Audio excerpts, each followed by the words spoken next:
Before I begin the video, there is a request I would like to make of Megna, the PR guy behind the updates as of late. It has been a much better time waiting for Scorn in the last 3 months than it has been for the last several years. And I do very much appreciate all the time and work you put into the updates. But if it is not too much trouble, would you be willing to oblige me on something? Would it be possible for the pictures you upload on Kickstarter for the update to be made the same quality as the pictures you upload on Twitter after the update? My main concern is that it could end up being very difficult to tell what's going on when watching on YouTube, knowing how YouTube handles images and videos, and so I don't want my audience to not be able to see what I'm talking about. But with that out of the way, let's begin the video proper. Hello and welcome to a new video. We have once again received an update, and I've seen some people say this one doesn't really show all that much, but there is actually quite a bit to talk about. Scorn is in a bit of a unique area. It has no text, no dialogue, and no cutscenes. So if you need to direct the player around, you need to use the environment and hope the player is competent. You can't have Scorn Guy mumble to himself about some object or item he saw earlier, or have a note left by a long-dead NPC directing you along the way, or an audio file revealing the password, or whatever the fuck this is. Seriously, BioShock. Instead, it's all about environment and intuition. And I think the header of the Kickstarter update shows something very interesting in that regard. And I think it might be one of the earliest things we would see in the game itself. By necessity, one of the earliest items in the game you're likely to get is the wrist key. This thing painfully embedded on our poor protagonist's arm. Not only does it interact with the standard console machines throughout the environment, but it is also utilized for healing yourself. Something that you're going to want to have early on in any video game. Now here is the header image for the Kickstarter. And you can see on the right is a console machine. On the far left is a device that looks suspiciously similar to what we saw in that demo clip. And in the middle, sort of, right middle, is what appears to be a large sliding door. You can see this kind of blade/gear structure at the very right side of the gap between the door. Now, Scorn is going to be quite the spectacle of a game with vast, rich environments. And so I wonder if it's going to end up being like the player character goes to the console, because that's probably closest to him, notices, ah crap, I can't use it, walks over to this other standout machine and gets a wrist key. And now that there's been a change in his body, he goes back to the console and sees he can use it, and opens a door to reveal who knows what. Maybe a vast vista of meat and biomechanics, maybe a ominous factory-like setting. But you can see how that room could serve as a kind of microcosm for the sort of challenges and thinking you'll have to do in the rest of the game. It's likely what the developers meant when they say the game is inspired by titles like, say, Metroid Prime. Another image in the update is this one here, the room from the December 2021 trailer that I like to call the Sacred Room, which I'll get into a bit later.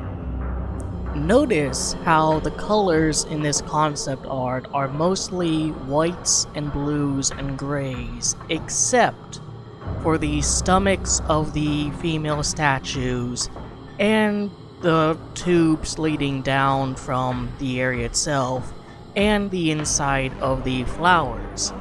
Now in the previous video, thanks to some input and things pointed out to me by my viewers, I was able to then figure out that, hey, there's a whole connection between the stomach of those pregnant women, the flowers, the bears, the healing items. It was quite an adventure. And we have even clear-cut confirmation that the pregnant women statues are connected to the flowers themselves. But what's amusing, and something we did not see in the update itself, is the base of the male statue figure, where he doesn't have any actual legs. Instead, below the belt, the statue just begins a vertical fall into abstract territory like this Yuri Gagarin statue here.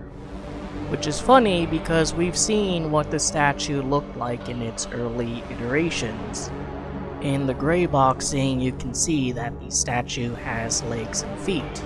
Now, considering everything else there is just a placeholder until the final form is added in after being modeled, it is likely that this concept art is going to be more true to the area than that, though it is interesting how obscured the lower section of that area is. Whenever there's a new screenshot from the game, one of the things I like to do is put it into Photoshop and turn on the lights a little bit. No need to do analysis in the dark. To make things easier for the audience, I decided to number the things I'm talking about. And starting with number 1, it's specifically related to that crap coming out of the central pillar as well as surrounding the area itself.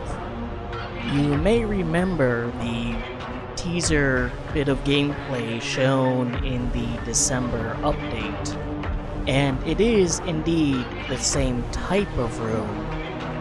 But that is an important distinction to realize. It is the same type of room, but possibly not the same room because the entire floor is not covered by all of that crap.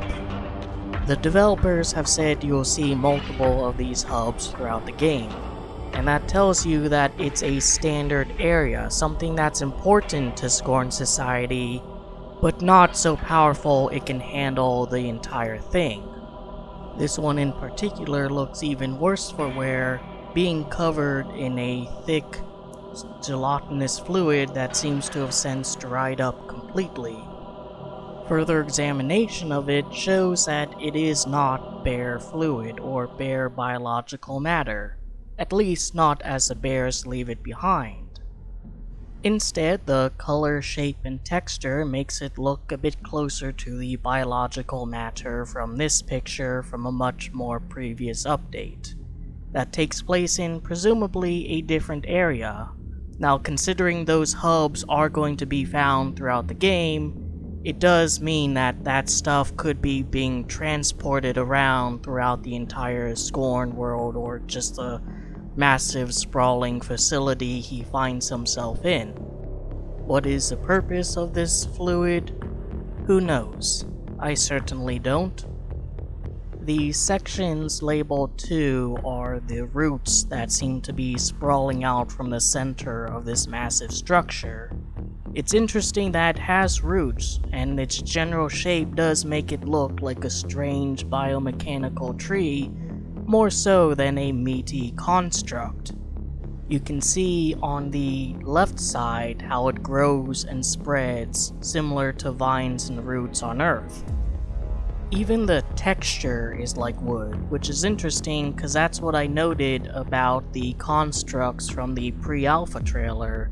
You can even see this command center, as it's called, has these roots wrapping around it, keeping the toothy wooden structures together.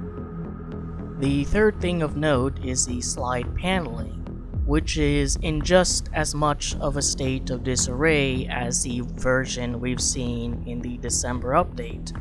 If this is actually a different room and not Scorn Guy coming back much later after some kind of disaster by his own doing, but if it is in a different place, it shows just how volatile whatever is caged in here is.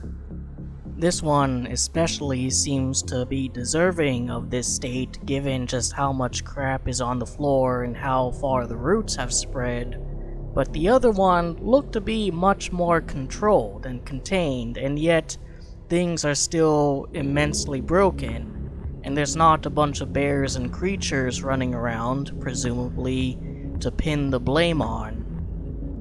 The fourth thing isn't too significant, just that you can see the exact same structure immediately to the left of the four on the central pillar on all of these smaller meat pillars, as if there's like a specific template for them. Maybe they'd all eventually grow up to be like that. And as for the fifth thing, do you remember how at the beginning of the video I told you that one room might be very early on in the game's story? Well, this one could be too, due to the non-coagulated blood that's leaking out of Scorn Guy's hand there. Compare that with the exact same section of his hand in the gameplay trailer where there's no blood at all, as if it has eventually dissipated over time. You can also see that the weapon currently equipped is that kind of xenomorph tongue gun, the one he uses to interact with the environments and open and close doors and machinery. This is likely something the player would be given early on, not just because it's useful for interacting with the world, but also because players tend to be given melee weapons in survival horror games that feature combat before they're given a gun. Amusingly, in that short documentary that was posted December, we do see what looks like the first time Scorn Guy does pick up the pistol. And though it's difficult to see what state his hand is in, whether or not there's dripping blood, it is of at least similar color and style to the room, which here you can see an outside of it. Just as mysterious as the lore and history of this strange biomechanical world Scorn Guy finds himself in is where or when is everything in relation to each other. For example, when do you go to a place like this that is more surreal and abstract than even the main game? When do you see these things? Or even whatever the hell this is supposed to be? Who knows? But I do think the developers have just shown us some very early parts of the game. Perhaps the earliest part you can get without seeing an opening in-game cutscene. And by in-game cutscene I mean something like the player's eyes open and let's say he's finished growing out of a wall. He falls down, gets up a bit, and then you're able to assume control of the player character. Earlier on, I decided to call the room from the most recent trailer the Sacred Room, and this is why. This month's interview was with Lazar Stajanovic, I assume I'm pronouncing that completely wrong, who is an environmental artist, and he has something pretty interesting to say here. He talks about the design philosophies of different areas. For the Sacred Room, you have a lot of vertical guiding shapes, a lot of symmetry, and a lot of stuff reminiscent of Gothic architecture. Whereas in the facility area, you tend to have asymmetry, entire rooms centered around machinery, and a lot of crooked, cramped areas that seem more uncomfortable than pleasurable to be in. However, is that really the case with Scorn? Because if you look at the architecture, you'll see that they use a lot of the very same structures and design philosophies for everywhere in the game. Let's say you're in a regular factory and you need to have like a bridge going from one place to another. Well, you're probably going to have like as straight and rectangular and flat of a slab as you can get away with, and some simple cylindrical metal poles holding it all up. But Scorn World does not do that. In this facility here, you can see a bunch of ridges, a bunch of ornate designs, organic forms that are just inconvenient, not very efficient to put into a real factory. Here's a picture of one of the labs from the John Craig Venter Institute, a facility dedicated to spearheading biological research. It does not look like something you would find in Scorn. The amount of straight lines, the amount of grid patterns, the amount of boxes and rectangles and squares is more than you would see in perhaps the entirety of the game itself. I am very curious as to if there is an explanation, in the environment of course, as to why Scorn people build like this for everything, and how they're able to achieve it at all, because you don't see any construction equipment anywhere. You don't see any signage or means of communication between Scorn people, and something like this, such a massive sprawling facility, I would imagine would require quite a few hands on deck. In the last video, we're talking about the Sounds of Scorn video they posted on YouTube, I said that it's likely an assortment of different MP3 files they had at hand, jumbled and strung together. A fellow YouTuber, Mark Major, who works in sound design, disagreed and thought that it was continuous gameplay with the footage removed. We had an illustrious 2-hour conversation on this and other things in Scorn World, and I emailed the developers about it and got no response, and then asked on Kickstarter and finally did. So Mark, knowing you watch these videos, I've got good news and bad news. We're both stupid, as it turns out. It is footage from the game, yes, but not continuous. I suppose, true to Scorn World, it is an amalgamation of different parts of different things. In the same comment, I also asked about the ear on the Scorn guy in a previous update. This was the first time we've seen ears on any Scorn person. And I suppose also true to the game, the answer was a simple wait and see. But isn't that a bit odd of a response? If he said, yes, Scorn people are able to have ears, that would tell us nothing new intrinsically about the lore or history of the game. Because, well, we already know they can, I just want to know if that's actually a part of the lore. And if he said, no, this is just something for the album cover because it's thematically relevant, then cool. All of our knowledge about Scorn people biology just moves back to whatever we knew before that picture came out. It's an untold secret, but anytime someone asks a yes and no question and the response is wait and see or we can't talk about that, more times than not the answer is actually yes. And they don't want to talk about it because there's something far more to it than what's initially assumed. Scorn people are biological beings, and barring the idea that they are some special creation, they would have had to come up through naturalistic means. Eventually, though, they might have been able to tinker with their biology, remove any unwanted parts and make them far more efficient, and for some caste, subservient than they otherwise would be.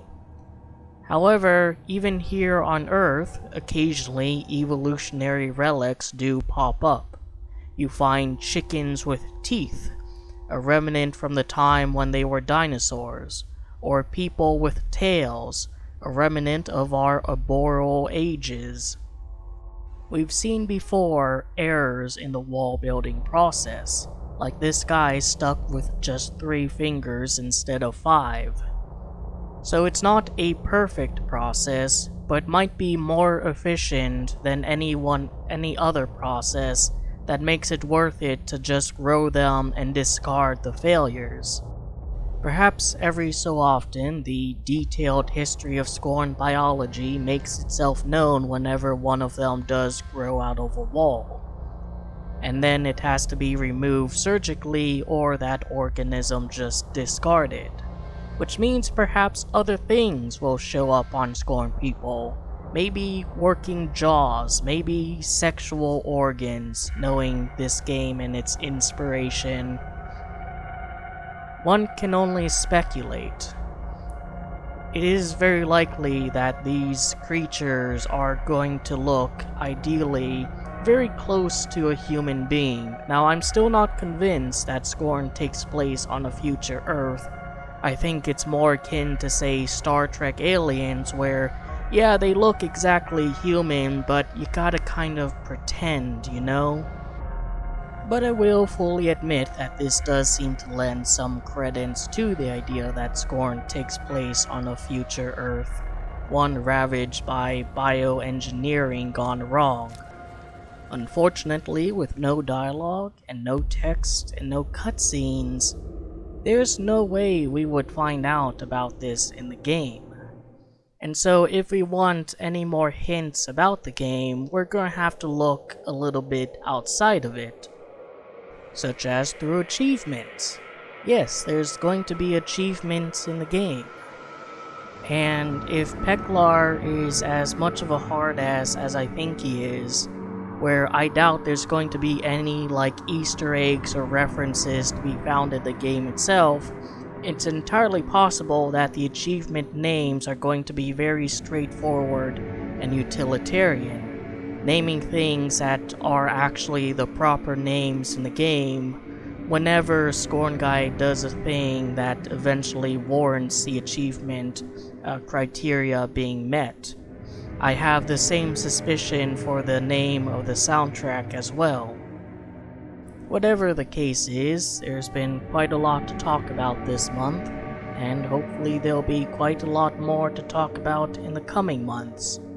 Until that day comes, I hope you enjoyed the video, that I gave you something to think about and otherwise entertained you. Take care.